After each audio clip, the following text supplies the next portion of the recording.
একটি শান্ত দুপুর আচমকা রূপ নিল মৃত্যু মিছিলে। এয়ার ইন্ডিয়ার ড্রিমলাইনার বিমানটি দুপুর 1:39 উড়ান তোলে আহমেদাবাদ বিমানবন্দর থেকে।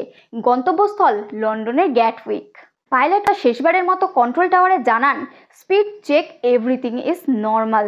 কিন্তু টেক অফের মাত্র 2 মিনিটের মাথায় সিগন্যাল কেটে যায়। 625 ফুট ওপর দিয়ে শহরের একটি আবাসিক অঞ্চলের পাশে বিজে মেডিকেল হোস্টেলের উপর ভেঙে পড়ে।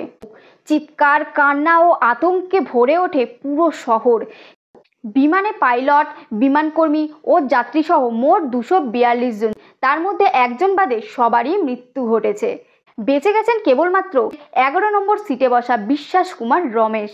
আরও জানা গেছে যে গুজরাটের প্রাক্তন মুখ্যমন্ত্রী বিজয় রূপানি এই বিমানেই ছিলেন। ঘটনাস্থলে তিনিও নিহত হন। বিমান যাত্রীদের মধ্যে 169 জন ছিলেন ভারতীয়, 53 জন ব্রিটিশ, 1 জন কানাডিয়ান ও 7 জন পর্তুগাল নাগরিক। বিমানের পাইলট ও কো পাইলট দুজনেরই ছিল দীর্ঘ অভিজ্ঞতা।